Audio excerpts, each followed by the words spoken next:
तो चलिए आज एक ऐसी जगह की पड़ताल करते हैं जहां इतिहास और आस्था सचमुच पत्थरों में खुदे हुए हैं। एक ऐसी जगह जहां हर दीवार कुछ कहती है। हम बात कर रहे हैं काशी विश्वनाथ मंदिर की और उसके सदियों पुराने रहस्य को सुलझाने की कोशिश करेंगे। और देखिए, कहानी शुरू होती है एक पहेली से। एक ऐसी तस्वीर जो अपने आप में एक बहुत बड़ा सवाल है। ये है वाराणसी की ज्ञानवापी मस्जिद, जो ठीक उसी जगह पर बनी है जहां कभी 16वीं सदी का एक बहुत ही भव्य विश्वेश्वर मंदिर हुआ करता था। तो सवाल उठता है कि एक हिंदू मंदिर की इतनी सुंदर नक्काशीदार दीवार एक मस्जिद की मुख्य दीवार का हिस्सा आखिर कैसे बन गई। अब देखिए, इस एक इमारत की कहानी को पूरी तरह समझने के लिए हमें थोड़ा जूम आउट करना होगा। मतलब हमें पूरे शहर के नक्शे को देखना पड़ेगा। काशी का वो पवित्र नक्शा जिसका जिक्र सदियों पुराने ग्रंथों में मिलता है। तो जरा सोचिए, पुरानी कथाओं के हिसाब से ये पूरा का पूरा शहर भगवान शिव के त्रिशूल पर बसा है। ये सिर्फ एक शहर नहीं है, बल्कि ये मंदिरों का, पवित्र तालाबों का और तीर्थयात्रा के रास्तों का एक बहुत बड़ा एक पवित्र जाल है। और इस पूरे पवित्र नक्शे के ठीक बीचों बीच इसके दिल में एक बहुत खास यात्रा है, एक आध्यात्मिक रास्ता जिसे कहते हैं अंतर्गृही यात्रा।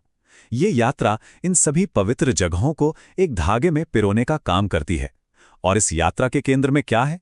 वही विश्वेश्वर मंदिर। लेकिन इस सारी पवित्रता के पीछे एक बहुत ही उथल-पुथल भरी कहानी भी छिपी है। ये जगह सिर्फ पूजा का केंद्र नहीं रही, बल्कि ये गवाह रही है विनाश और फिर से उठ खड़े होने के एक अविश्वसनीय चक्र की। ये टाइमलाइन उस पूरी कहानी को साफ दिखाती है। जरा सोचिए, 1194 में पहला बड़ा हमला हुआ और मंदिर तोड़ा गया।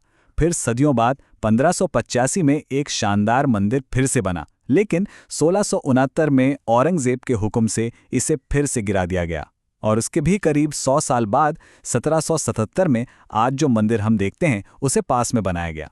मतलब ये टूटने और फिर से बनने का एक ऐसा सिलसिला है जो लगभग 600 सालों तक चलता रहा।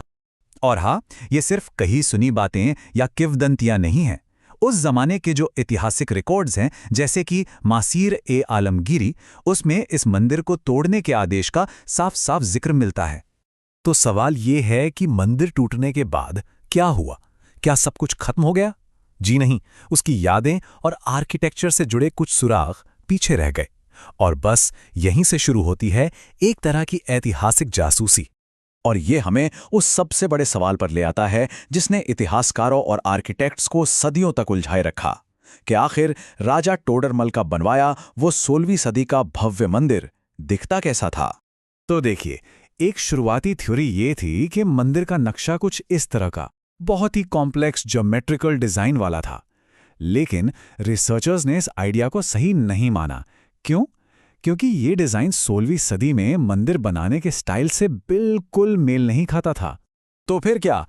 रिसर्चर्स ने एक दूसरा मॉडल सामने रखा जिसे क्रूसीफॉर्म प्लान कहते हैं। आसान भाषा में कहें तो क्रॉस के आकार का नक्शा।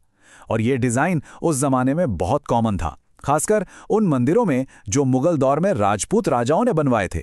और देखिए, जब इस अंदाजे वाले नक्शे को ओरछा के चतुर्भुज मंदिर जैसे असली मंदिरों के बगल में रखकर देखा गया, जो आज भी मौजूद हैं, तो जो समानताएं दिखी वो हैरान करने वाली थीं। ये क्रॉस शेप वाला लेआउट लगभग हूबहू एक जैसा है। और फिर आता है वो आहा मोमेंट, वो पल जब सब कुछ साफ हो जाता है।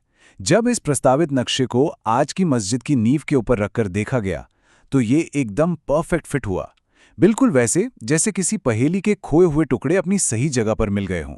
तो मतलब ये सिर्फ कोई थ्योरी नहीं है, ये नक्शे पर भी फिट बैठ रहा है। लेकिन सवाल ये है कि क्या इसके कोई असली फिजिकल सबूत भी है? चलिए देखते हैं, क्योंकि ये पूरा उलझा हुआ इतिहास आज भी उस जगह पर खड़ी इमारत में सचमुच मौजूद है। और हाल ही में आर्कियोलॉजिकल सर्वे ऑफ इंडिया यानी ASI ने भी इस जगह की जांच की और उनकी खोज ने इस परत दर परत इतिहास के और भी कई सबूत सामने रखे हैं। उनकी सबसे दिलचस्प खोजों में से एक थी कई अलग अलग लिपियों में मिले शिलालेख, देवनागरी, ग्रंथ, तेलुगु और कन्नड़। अब इसका क्या मतलब है? इसका मतलब ये है कि ये मंदिर सिर्फ कोई लोकल मंदिर नहीं था, बल्कि ये पूरे भारत के लोगों के लिए आस्था का एक बहुत बड़ा केंद्र था। और ये सबूत सिर्फ जमीन के नीचे नहीं है।